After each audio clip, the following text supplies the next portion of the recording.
Okay, so I guess back to putting the post up. So you call that company to make sure you don't hit any water line. Is there anybody else you're calling to make sure? Do you need to, like, what's the process look like? I know you have to go to your warehouse and pick up the items, the signpost, the sign, the Right. riders, but what does the process look like on your end after you pick everything up, after you call Miss Utility? So usually I'll each night I'll just sit and look at whichever new orders have come in, and I'll log on to the Miss Utility, and they handle most everything all in one spot. You don't even have to call anymore. You just have a website. You can if you have an account, you can go in there and put your addresses in. Then you have to find your cross streets. So it's a little bit of work on the map and stuff, but once you get that set in there, then they'll send you an email after they've done it, or sometimes I'll already be in the area and I'll drive by, and if I see some markings on the ground, then I know it's already done. So then I'll print out whichever install orders I want to do that day, or I'm trying to get done that day, and whatever removals, if they're kind of in the same area, and go to the warehouse, put some signs away from the day before that I might have taken down, grab the new ones out, and then try to line up my papers in order to make like a loop back to the house or wherever I'm trying to get back to whatever else I'm doing that day, and then just work my way through there. On my little software, I can just go straight to the listing and click a little button, and it'll open maps up like Google Maps and send me on my way. So it's a pretty nice little software program. And when I go to when I go to put in an install, we take a picture of it once it's up and click through the system, and it'll automatically send the agent, or if they have a listing coordinator or whoever in the office handles that, it'll automatically send them an email showing them a picture and letting them know that their install is in and done. Same for removal. When we go to removal, it'll send you an email that says your listing's been taken down or your sign's been removed.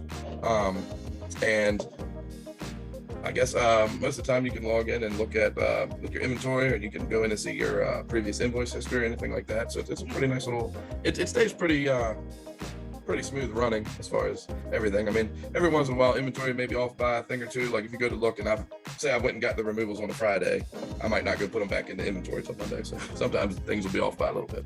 Sure. Now, what if a seller just randomly takes your post down? What happens then?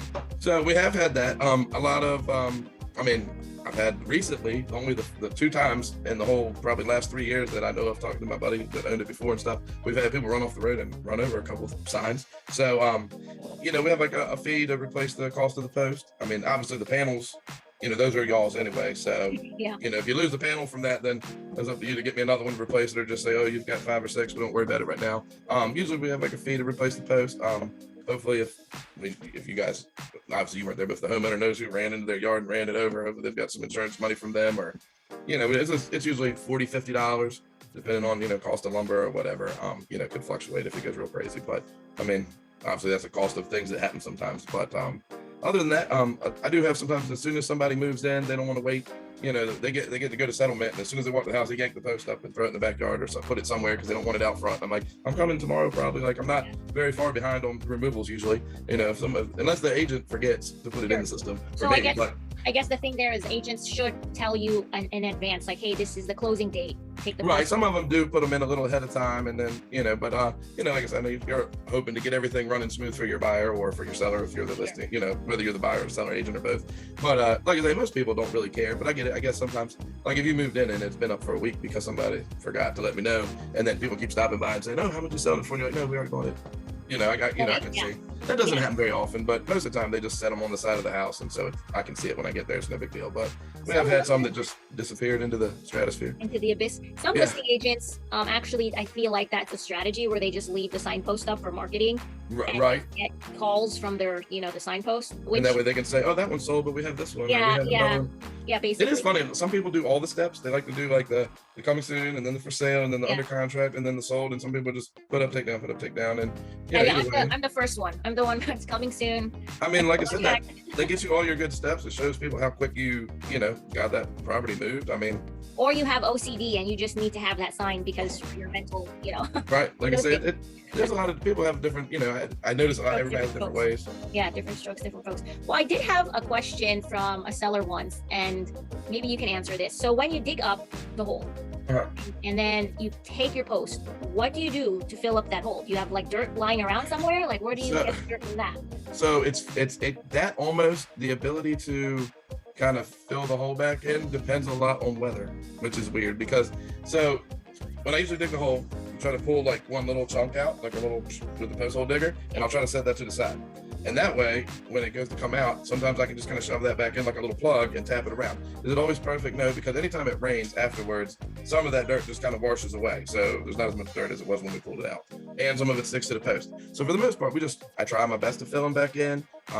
You know, if they have a property that's got like a wood line or somewhere that's kind of like, you know, a bunch of trees off to the side, sometimes I go over there to the edge and pull a little dirt out of somewhere that it's not in the yard and use that to fill it back in. But for the most part, I've noticed that most of the people understand that it may not be, you know, it's not going to go back to perfect right off the bat. And they're like, hey, understood. We had a post there. We got the house sold, or that's how we bought our house, and no big deal. So, I mean, like I said, we try to do our best, but like last week, it was so cold when I went to do removals. I was lucky to get some of them out of the ground because they were frozen. I mean, the ground was so hard, and there's no filling that hole back in really. I mean, unless like I said, if it was one of those that had that sort of side yard that touched up to the woods or something where I could kind of get a little dirt and fill it in, but if it's in the middle of the neighborhood, yeah, it's kind of tight. So then what happens with that? If it's in the middle of the neighborhood, it's just a hole in the ground? I mean, yeah, like we'll try to knock it back in best we can, but most people have been like, hey, we understand, like the dirt washed away, and they'll usually put something in there or whatever they decide to do. But yeah, most of the time we'll try to fill it back in best we can, but I don't haul a trailer extra dirt around or nothing. Yeah, I'm just curious because when I see a post, I don't normally see like the dirt next to it. So I'm like, what fills the hole? Like I said, we tap some of it back in to hold it steady, but like the extra, if it rains a lot, that just runs off and it washes away. So it's not there when we come back. But. So is there anything else you'd like to let the viewers know about your company? I mean, I would just say that I feel like putting the larger posts up like we do, obviously like the ones that you can just hammer in with a little stake, that's what a lot of the folks that put their own up use, because it's a lot easier and you can carry all that around in a smaller vehicle. You don't need post hole diggers, and you know, you can collapse those metal posts back down into a box if you want to. Just a lot of those those are the ones you always see kind of leaning over and flopping off to the side, and they don't look so well because they don't go as far in the ground. They'll really be sturdy, especially if we get that wind and, you know, any of that stuff around. So that's why I like to say the wooden ones are nicer and they get a little better draw your eye in. I think it helps get a little bit more noticeable.